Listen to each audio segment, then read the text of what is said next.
Paix, mon ami, paix. Comment ça, paix, mon ami, paix? Tout de même, monsieur le chevalier, à cet instant de feu dont tout un chacun d'un tant soit peu de sensé, il ne peut qu'en percevoir les incommensurables dangers. Je vous le dis que votre guillerette indifférence à toute chose, elle me trouble infiniment. Quoi? Ne me dis pas que tu nous la rumines encore et encore, cette par trop ridicule affaire de bout de bois de tout à l'heure. Oh ça, naturellement que oui, que j'y pense à cette stupide flagelle. Et même voyez-vous qu'elle me taraude l'esprit jusqu'à la plus absolue des rages. Et quand je dis ça, c'est pour ne pas le dire qu'en vérité, elle me vrille le cœur jusqu'à la haine quand je le sais, à 100 pas de moi, ce maudit troupeau de citoyens. Cependant, nous ne parlons là que d'un arbre en devenir, mon jeune ami. Et même vois-tu que nous ne parlons que d'une toute jeune pousse et que d'un tout petit fagot de rien du tout. Et puis, Et puis, vois-tu comme il est si malingre notre chéneau, que lui, et c'est d'ailleurs toujours ça de prix, il ne saurait pendre avant longtemps qui que ce soit. Dommage. Que dis-tu, maraude? Rien qui ne concerne là, monsieur le chevalier. Tiens donc, te voilà tout à coup, Maribaude, avec un langage des plus châtiés. Tout de même, quel est ce miracle que nous venons d'ouïr? Ah, allez. Mais oui, moquez-vous tant qu'il vous plaira des petites gens, monsieur le ci-devant. Toutefois, moi, au bout du bout des choses, je te le dis que nous allons bientôt voir qui l'aura dit le dernier mot. Dis-moi, Hubert, Oui, mademoiselle. le sais-tu si nous devons l'attendre plus longtemps, mon père? En vérité, c'est là son obstinée consigne de général. Il a dit et redit que l'on commença le repas sans lui. Ah, ça, c'est que moi je n'ai pas la berlue. Mais oui, c'est qu'on se mette à parler chez l'un et l'autre des domestiques de monsieur le général de Chitray, tout comme, et même mieux que lui. Oh, oh, en effet, que c'est qu'on a la grammaire, la syntaxe et le lexique, qui s'enrichissent d'heure en heure chez nos chers citoyens. C'est ça, ci-devant. Moque-toi une fois de plus de nous. Et même, tant qu'il te plaira. Toutefois, moi, je te le dis que nous allons bientôt voir qui l'aura dit le dernier mot. Qu'est-ce? Mais oui, qu'est-ce? Eh ben quoi, ce qu'il paraît en effet qu'on vous parle, citoyen, d'un méchant coup de feu. Et en plus, qui sont des sourds. Hubert, enquire-toi, je te prie, et sur le champ encore. Et puis, c'est encore et encore qui nous cause comme à de plates larves juste bonnes à donner becqueté aux silures de l'étang aux cygnes. Mais bon, moi, je vous le certifie qu'avant longtemps que tout cela, ça va nous avoir enfin sa fin. Silence, ma gueuse, silence! Que si ça me chante. Et comme ça ne me chante pas trop, moi, que je vais continuer de l'ouvrir. Mais enfin, quelle est cette décharge d'artillerie qu'il nous faut encore subir? Mais oui, Hubert, comme on vient de te le dire, enquière-toi! Toute chose qui est totalement inutile. Parce que? Tout simplement parce que je le sais que monsieur le général, c'est seulement qu'il nous nettoie et apprête son rugissant. Et c'est à une heure pareille qu'il nous fait ça, au lieu de s'en venir souper avec nous. Tout de même, voilà mon ami qui est pour le moins absolument déconcertant. Néanmoins que c'est tout comme ça, à ce que j'ai vu et à ce qu'il paraît. Eh bien, décidément, ma chère enfant, nous voilà bien avec votre général de père. Un général de père qui, n'est-ce pas, sera toujours égal à lui-même, c'est-à-dire définitivement fantasque et pour finir, imprévisible. Ça, il en est que trop vrai, monsieur le chevalier, que mon père il sait, et qu'il aura toujours su surprendre son monde. Et d'ailleurs, Et d'ailleurs, c'est tout comme monsieur le chevalier Georges quand il n'en a toujours pas fini avec la brillante narration de ce voyage qui le portait chez ces messieurs les Anglais. ce à quoi je vais aussitôt y venir, mademoiselle de Chitray, quand ce dit voyage que me commandait le secret du roi, je vais vous le raconter qu'il désormais touchait au mur d'Adrien. parce que vous alliez vers l'Écosse. Et que c'est même que j'y fuyais, tout comme on franchit le porche d'une cathédrale, afin d'y demander à son premier vicaire un impératif asile. Et tiens, c'est qu'il aura passé sa vie à se carapater, ceci devant. Quand même, ici comme ailleurs, qu'il allait pas se faire crever la panse par un mari au moins bafoué, et plus encore jaloux. Dis-moi, Hubert, Oui, monsieur le chevalier. ne pourrais-tu pas le lui dire à ta chère Lison de nous cesser une fois pour toutes ce qu'il est son improbable galimatia de soliloque, surtout quand on n'en comprend jamais rien. Si fait. Cependant, c'est sur le champ que je vais y renoncer. Parce que Parce que nous voilà une vive commère qui a toujours à dire et à redire à propos de rien et de tout, et aussi de tout et de rien. Et à cela, il faut le savoir, que c'est de toute ma vie que je n'y ai jamais rien pu contre. cependant, Cependant rien, monsieur le chevalier, quand je ne peux que vous le répéter, que c'est jamais qu'on la fera taire, cette femme-là que voilà. Et moi, voyez-vous que si je cause et que si je recause, c'est plus particulièrement au père de ma fille et au père de sa fille. Silence, par pitié, silence. Non, je ne me tairai pas. ah ça, mais de quoi parle-t-elle, ta Lison, mon cher ami? Pourrait-on le savoir?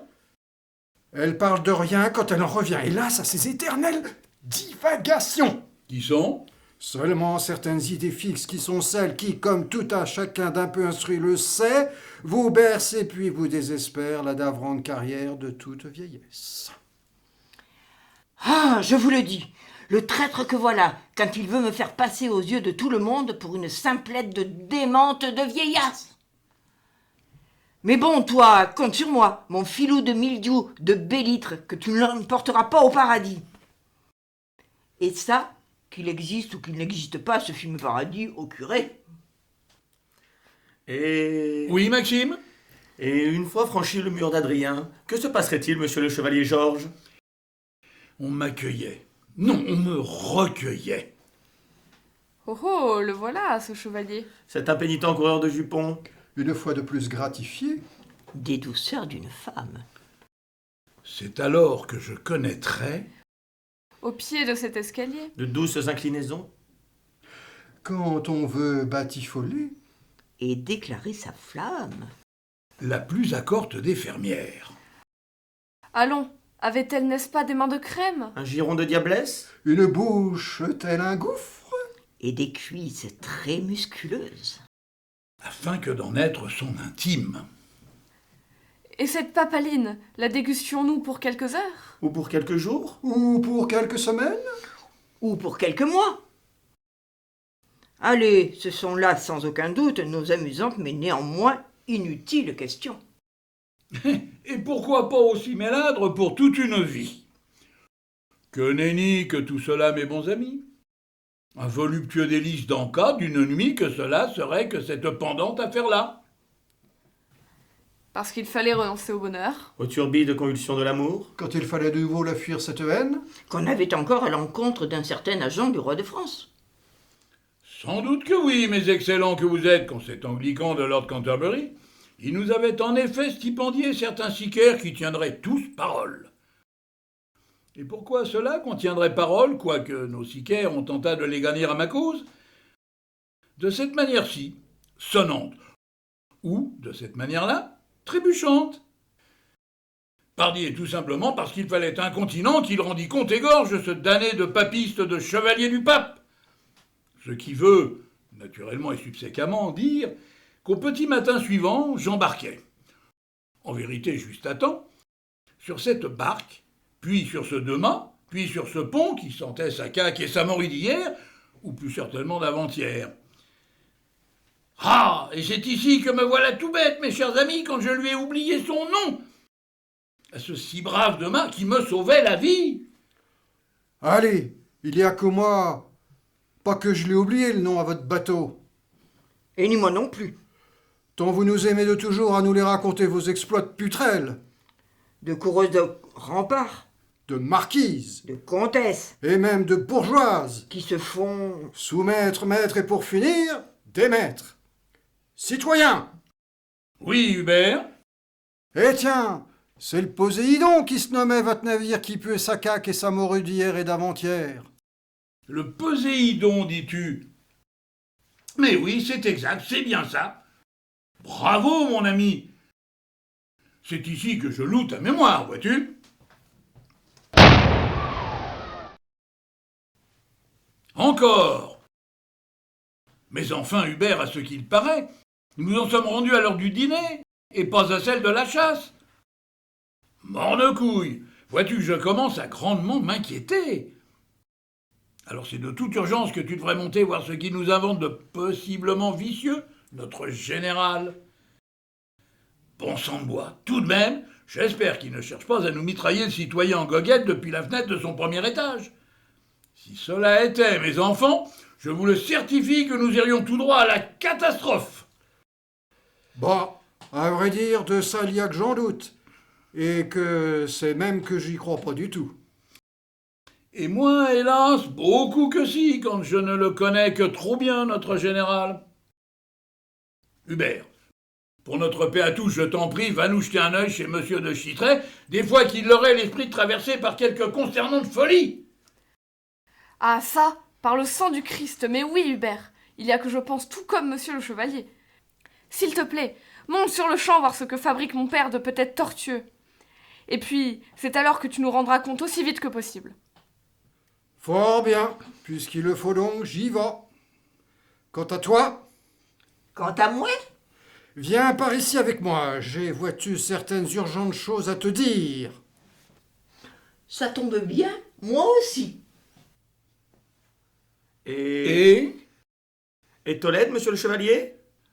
dès que tu nous auras resservi de ce stratosphérique Bourgogne. Stop. Un demi-verre seulement, je te prie. À ce que l'on sait, être gourmet n'est pas être gourmand. Sinon, comme toi et moi nous le savons, tombe-t-on aussitôt dans tout comme un commencement de péché. Ici? Ici, Parlons-nous toujours du service du roi?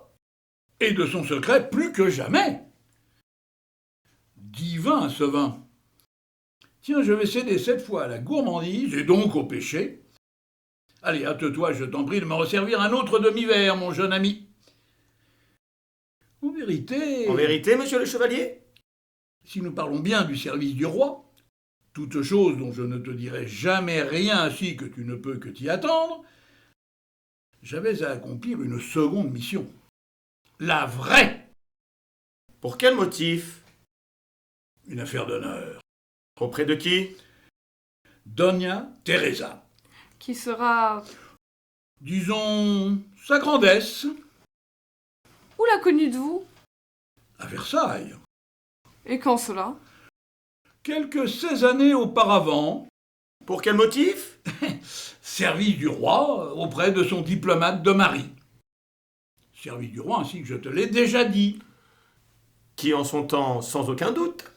Nous amènerait, n'est-ce pas, à joindre l'utile à l'agréable.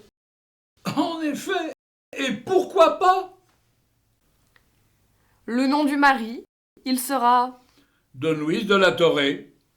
Mais pourquoi cette inattendue question? Et avec ce ton si malicieux, ma chère enfant? Oh, c'est là, monsieur le chevalier, une simple curiosité de ma part. Sans aucun doute. Toute fut-il chose que nous allons négliger et même oublier, monsieur le chevalier? Quand tout cela ne nous dit toujours pas, outre donc le service du roi, le pourquoi du comment de cette affaire d'honneur qui vous menait à Tolède. Et donc, ce pourquoi du comment il sera? 200 000 livres de diamants. Bigre, c'est une somme. Énorme, en effet. Afin d'acheter quoi? Ou qui? Ni l'un, ni l'autre. Mais alors, Parlons-nous ici d'un présent, et seulement d'un présent? qui ne serait, n'est-ce pas, qu'une goutte d'eau ou d'or quand on connaît la munificence de Don Luis de la Torre? En effet, Un destinataire à ce cadeau? quand il sera monté en une mirifique parure qui compterait ses 3 rangs de diamants, mademoiselle de la Torre. Cette fois, je commence à comprendre. Et moi aussi. Et n'est-ce pas qu'ainsi paraît, mademoiselle de la Torée, dont le prénom est? Inès. Quand moi c'est Agnès et que je ne vous ai rien dit. Elle nous convolerait avant longtemps avec quelques grands Français. Voilà que tu as tout compris, en effet. Et moi aussi, quand me voilà maintenant tout ce qu'il y a de plus flanqué d'une Espagnolita de Conchita de demi-sœur. Monsieur le chevalier Georges, dites-moi. Allons. Le savez-vous qu'ici je vous devine, ma chère enfant? Et même que c'est à plein nez. Patatras! Badaboum! Comment ça, patatras? Comment ça, badaboum? Sodome! Gomorre! Quoi, Sodome? Quoi, Gomorre? Ad patresse! Canet! Et pourquoi cela? Parce que... Ah, de la cervelle sur les murs! De la tripe sur le rideau! Voilà comment qu'ils sont à cette heure. Nos pauvres vieux matins. Quand même qu'ils avaient pas mérité ça! De s'en prendre un coup de rugissant. Lisons, Hubert, ne me dites pas que c'est mon père qui vient de le faire, tout ce malheur de tripes et de cervelle. Et si! Eh si! Et même que ce n'est pas le tout. Parce que ce n'est pas le tout. Oui, quand d'abord qu'on l'a vu, cette goutte de sang sur le chandelier de son bureau à monsieur le général. Et puis, qu'on l'a vu cette autre goutte de sang qui le maculait l'oreiller de son lit à monsieur le général. Allez, c'est sous la lumière du chandelier de son bureau à monsieur le général. Qu'on l'a très bien vu, la seconde de taches de sang qui le maculait l'oreiller de son lit à monsieur le général. C'est alors C'est alors C'est alors. Allons! Allez-vous enfin accoucher, tous deux? que nous l'avons tâté, le rugissant encore tout fumant, qu'il était à gésir sur le drap. au lit à monsieur le général. Ne nous dites pas. Ne nous dites pas. Ah non, ne nous dites pas! Que le canon du rugissant, À notre général, à votre ami, à votre père. il lui somnolait dans la bouche. Tout qui est tout tranquille, si.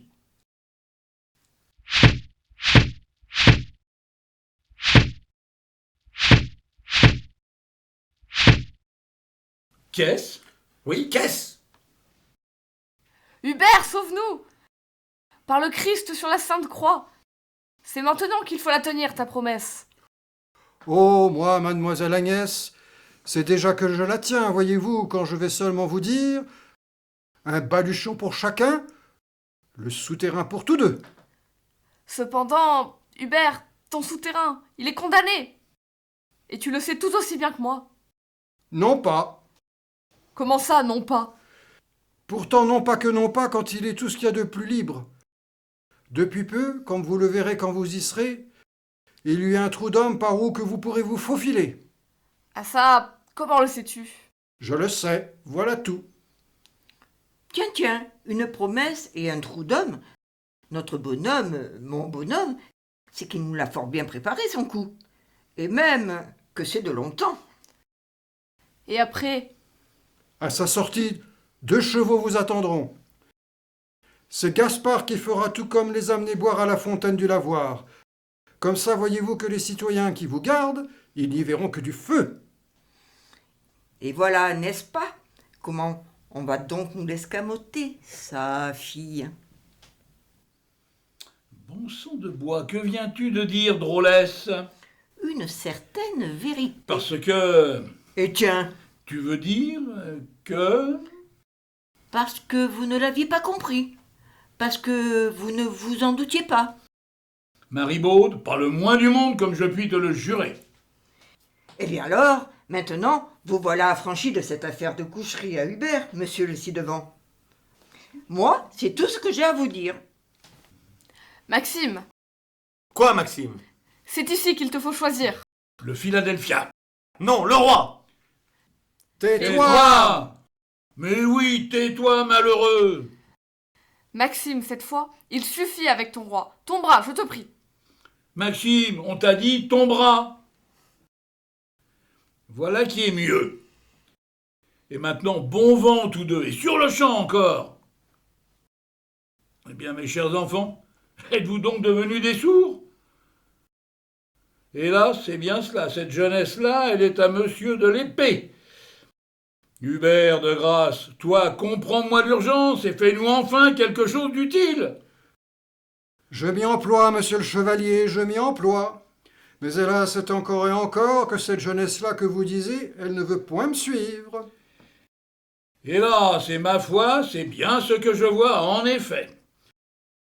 Ah ça, tous les deux, que faudra-t-il vous dire, ou quelle violence faudra-t-il vous faire, afin que vous nous déguerpissiez enfin de ce plancher?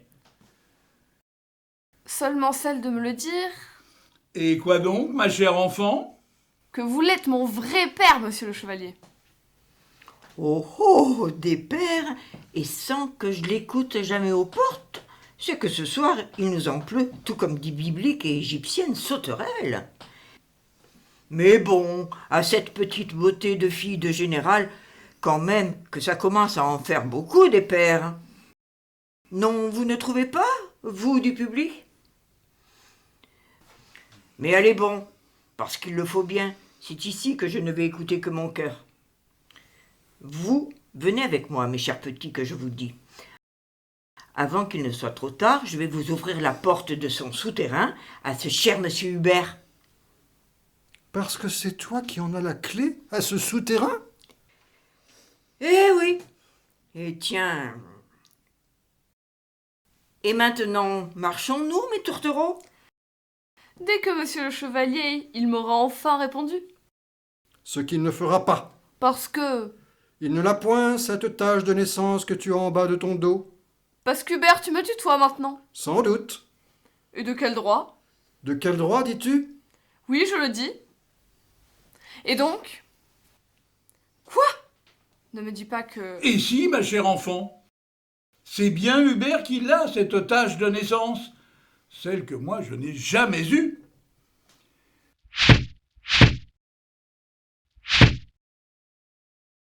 En ce moment, c'est une hache qui nous trépane la grand-porte, n'est-ce pas, Hubert? Sans doute. Fort bien. Mon ami, ton bras. Pour en faire quoi? Cette inévitable mais aussi habile diversion qui va les sauver, ces deux amoureux. Et quoi, tu ne veux pas la sauver, ta fille? Si, bien sûr. Eh bien alors, qu'est-ce qui te retient? Certaines choses. Tu nous parles d'un secret, d'un lourd secret que tu as à me dire, n'est-ce pas? Oui, en effet. Et quoi, vous êtes encore là, vous trois? Lisons, le souterrain est vivant encore! Monsieur le chevalier en a raison, mes chers petits. Cette fois, sauf à périr dans un instant, oui qu'il faut fuir. C'en est trop, Hubert, ouvre-moi cette porte! Ah, ça, vas-tu enfin obéir? Bon sang, comment fais-tu pour ne pas le comprendre, qu'ils ne décamperont pas tant que nous serons à y pleurnicher avec eux dans ce grand salon? Allons, bien entendu que je le sais. Eh bien alors? Qu'ils partent d'abord. C'est là la seule vraie consolation que je vois à mon désespoir. Ma foi, il y a que tu en as raison. Cependant, retourne-toi et tu le verras que c'est fait. Dites-vous vraiment le vrai? Je te le jure. Alors, comme ça, Elle est partie sans dire au revoir ni à son père, moi, et ni à son père, toi. Oui. en vérité, voilà chevalier qui me brise le cœur en 1 million de morceaux. Tout comme moi, vois-tu. Mon vieil ami, c'est ici qu'il faut y venir à notre diversion.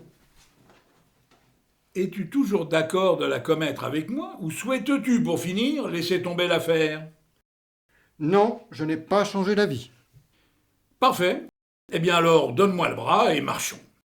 Tiens, par exemple, vers ce lavoir, qui en aura tant vu de nos exploits.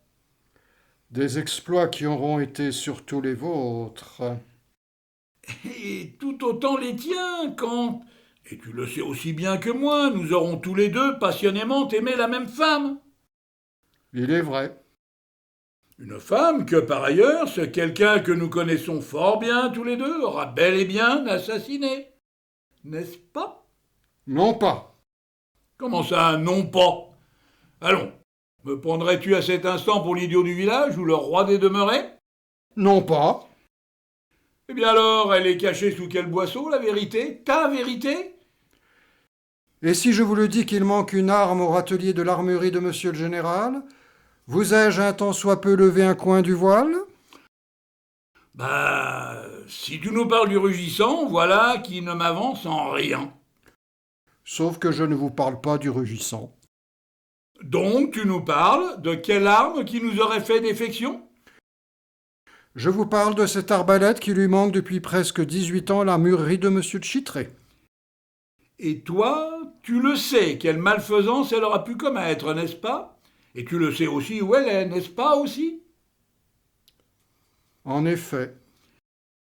Eh bien, si c'est là ton secret de tout à l'heure, à vrai dire, fichtre qu'il me semble bien épais.